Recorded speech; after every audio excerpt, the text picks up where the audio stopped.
बाकी आशीर्वाद नेताजी का और कोशिश हमारी। देखिए, एक तो हमारे अंदर, हमारे परिवार के अंदर जो शुरू से ही खिदमत खल्क के लिए एक जज्बा है, मुस्लिम और दलित का जो समीकरण इस चुनाव में बन रहा है बीएसपी पार्टी के लिए, वो बहुत मजबूत है। अब जनता समाजवादी के बहकावे में नहीं आने वाली है। समाजवादी ने जनता का, मुस्लिम, खास तौर से मुस्लिमों का सिर्फ इस्तेमाल किया है।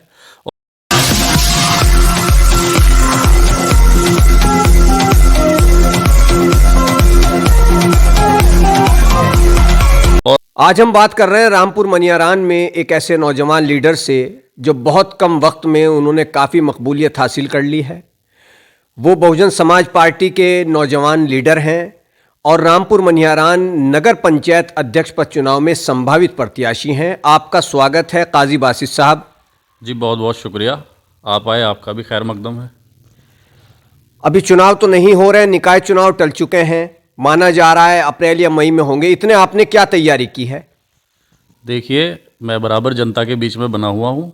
जितनी भी मुझसे सेवाएं और खिदमत हो पा रही है, मैं जनता की सेवा कर रहा हूँ और इंशाल्लाह आने वाले चुनाव में इस चीज़ का रिजल्ट देखने को मिलेगा।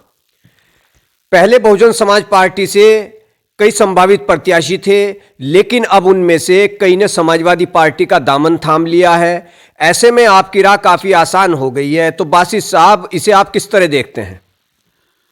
देखिए, राह तो आसान हुई है या नहीं हुई है वो अपनी जगह है, लेकिन हमारी निगाहें सिर्फ हमारे लक्ष्य की तरफ बनाए हुए हैं और उसे पूरा करने के लिए इंशाल्लाह पूरी मेहनत करेंगे और लोगों के सुख दुख में शामिल होंगे। होते आ रहे हैं वैसे तो पहले से भी, लेकिन अब फ़िलहाल जो है थोड़ी सी चीज़ें हमें हाईलाइट करनी पड़ रही हैं राजनीतिक तकाजे की वजह से।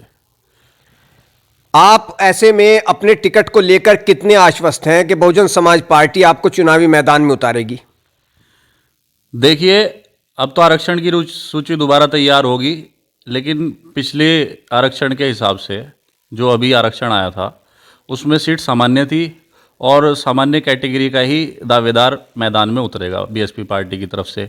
अगर सीट चेंज होती है तो भी हमारी दावेदारी मजबूत रहेगी इंशाल्लाह, लेकिन अगर सामान्य रहती है तो सोने पे सुहागा है, इंशाल्लाह टिकट हमें ही होगा। आप कुछ वक्त पहले लखनऊ पहुंचे थे इमरान मसूद के साथ। बहुजन समाज पार्टी की सरबराह मायावती से मुलाकात हुई, वहां पर क्या बातचीत हुई ये बताइए। देखिए, वहाँ पर टिकट से मुताल्लिक कोई बातचीत नहीं हुई। उन्होंने अपनी पार्टी की और अपने संगठन की नीति हमको समझाई, नीति जो भी उनकी है, और उन्होंने अपनी पार्टी को मजबूत करने की बात कही। आप जो चुनाव लड़ रहे हैं उसमें आपको काफ़ी वक्त भी मिला है। पहले तो कहा जाता था कि भाई बासित आ गए, एकदम से समाज सेवी घोषित कर दिया, ये कार्यक्रम कर दिया, वो कर दिया, लेकिन अब आपको काफ़ी वक्त हो चुका है पॉलिटिक्स में, चुनावी दौर के अंदर। तो कितना एक्सपीरियंस आपको राजनीति का हुआ है? देखिए, एक्सपीरियंस तो बड़ों से ही ले रहा हूँ मैं तो बच्चा हूँ, मेरे पास तो कुछ नहीं है। जैसा बड़े मुझे इशारा कर रहे हैं। बच्चे हैं, चेयरमैन तो आप बनेंगे ना अगर आप जीत गए, तो बच्चा तो नहीं कहा जा सकता। लेकिन अपने बड़ों की सरपरस्ती में ही मैं सारे कार्य करूँगा और उन्हीं की सरपरस्ती में ही आगे भी चेयरमैन का कुर्सी पर बैठने के बाद चेयरमैन का कार्य संभालूंगा। आपने कहा अपने बड़ों की, बुजुर्गों की, वो कौन है बड़े जिनकी सरपरस्ती में आप काम करेंगे? सबसे पहले तो हमारे कस्बे के जितने भी जिम्मेदार लोग हैं उनकी सरपरस्ती मुझे ज़रूरी है और हमारे आदरणीय नेताजी की सरपरस्ती मुझे ज़रूरी है। नेताजी कौन? हमारे नेताजी आदरणीय माननीय नेताजी इमरान मसूद साहब और हमारे वालिद साहब। इमरान मसूद साहब का आपने नाम लिया। आप इमरान मसूद के सारे चुनाव लड़ रहे हैं, रामपुर का आपका अपना भी कुछ है। देखिए, चुनाव में सभी की ज़रूरत होती है, बाकी आशीर्वाद नेताजी का और कोशिश हमारी। आपकी क्या कोशिश है? यही कोशिश है जो चुनाव में हम जनता के बीच में उतरे हुए हैं, बराबर मेहनत चल रही है, सभी के सुख दुख में शामिल हो रहे हैं, सभी को आश्वस्त कर रहे हैं कि भाई आने वाले समय में हम किस तरीके से कस्बे का विकास करेंगे और किस तरह कस्बे की समस्याओं को दूर करेंगे। काजी बासित साहब, इमरान मसूद के टिकट से, उनके इस सहयोग से जो भी चुनावी मैदान में उतरता है उन्हें इमरान मसूद का ही सहारा रह जाता है। लेकिन आपने कहा कि आपने तो बहुत वर्क कर लिया है। अब ये बताइए, इमरान मसूद की जो सियासी ताकत है उनके अलावा आपका अपना सियासी वजूद क्या है? जनता आप में ऐसा क्या देखे जो आपको वोट दे? देखिए, एक तो हमारे अंदर, हमारे परिवार के अंदर जो शुरू से ही खिदमत खल्क के लिए एक जज्बा है, वो इंशाल्लाह मैं बनाए रखूँगा, वो ऐसे ही बरकरार रहेगा। ये जो सेवा के काम हम शुरू से करते आ रहे हैं पर्दे के पीछे से, इंशाल्लाह वो आगे भी चलते रहेंगे। जहां इमरान मसूद का जिक्र आता है, मुस्लिम वोटों का जिक्र आता है, तो रामपुर मनियारान में मुस्लिम वोटों के सारे चुनावी मैदान में कामयाबी हासिल करेंगे या कुछ और वोट भी मिलेंगे? देखिए, मैंने आपको बताया है कि इसमें सभी की कोशिशें चाहिए होती है। आशीर्वाद हमारे नेताजी का होगा और कोशिशें और मेहनत हमारी होगी इंशाल्लाह। मैंने कहा है कि मुस्लिम के अलावा दूसरे वोट। मुस्लिम और दलित का जो समीकरण इस चुनाव में बन रहा है बीएसपी पार्टी के लिए, वो बहुत मजबूत है और हमारे हिंदू भाई जो है वो भी साथ जुड़ने का काम करेंगे। जो हमारे व्यक्तिगत संबंध हैं बड़ों के टाइम से जो चले आ रहे हैं, वो भी इंशाल्लाह इस चुनाव में बढ़ चढ़ कर हिस्सा लेंगे और हमें मजबूत करेंगे। आपने कहा, वैसे तो अगर आप देखें विधानसभा 2022 विधानसभा चुनाव 2022, तो मुसलमानों का 80% से ज़्यादा वोट समाजवादी पार्टी को गया है। अगर निकाय चुनाव में ऐसा हो गया तो क्या होगा? देखिए, 2022 की भी बात करिए आप और 2017 की भी बात करिए, आप किसी पर विश्वास करेंगे, एक बार खता खा लेंगे, फिर दोबारा विश्वास करेंगे, दोबारा खता खा लेंगे, तीसरी बार विश्वास करना मैं समझता हूँ बेवकूफ़ी होगी। अब जनता समाजवादी के बहकावे में नहीं आने वाली है। समाजवादी ने जनता का, मुस्लिम, ख़ास तौर से मुस्लिमों का सिर्फ इस्तेमाल किया है और मुस्लिम लीडरशिप ख़त्म करने की कोशिश की है। जैसे उन्होंने दरकिनार किया नाहिद हसन साहब को, उन्होंने जिस तरीके से नज़रअंदाज किया आज़म खान साहब को, और जैसे अपमान किया हमारे नेताजी का, ये सब जनता देख रही है और आने वाले चुनाव में समाजवादी को इस चीज़ का जवाब देने का काम करेगी।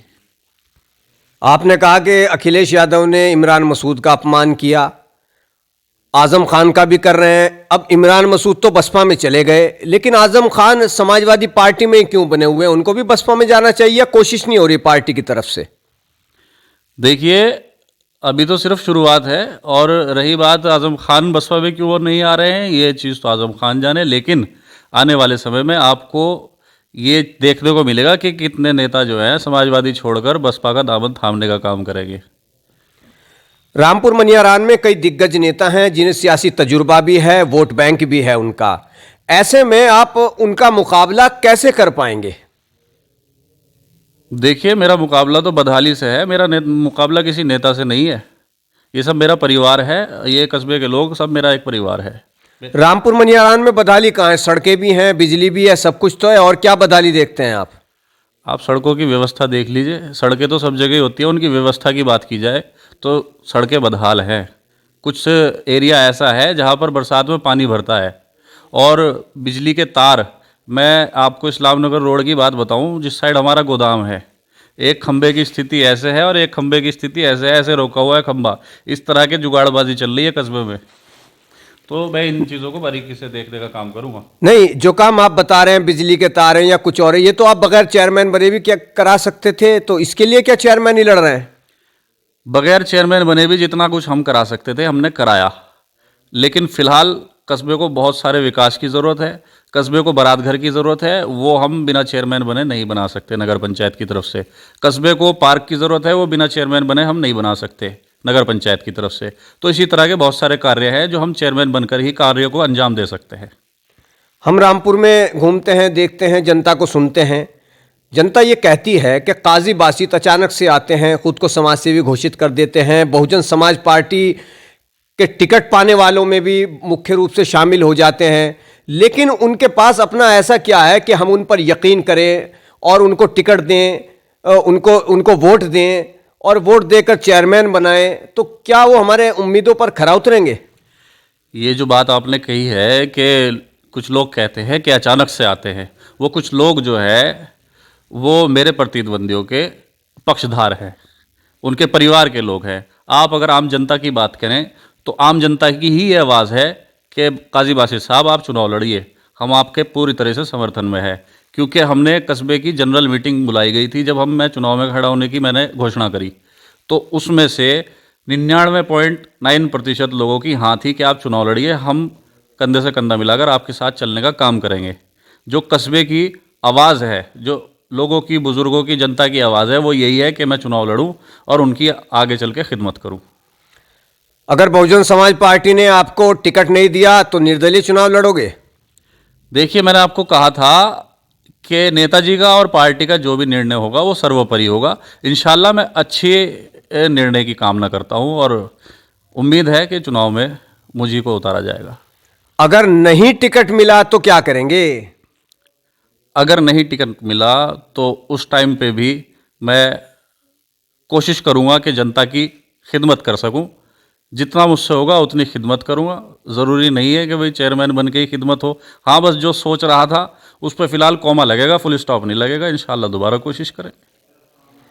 आपने जवाब दिया लेकिन खुलकर नहीं दिया कि कोमा लगेगा, फुल स्टॉप नहीं लगेगा, यानी कि चुनाव आज़ाद लड़ भी सकते हैं, नहीं भी लड़ सकते हैं।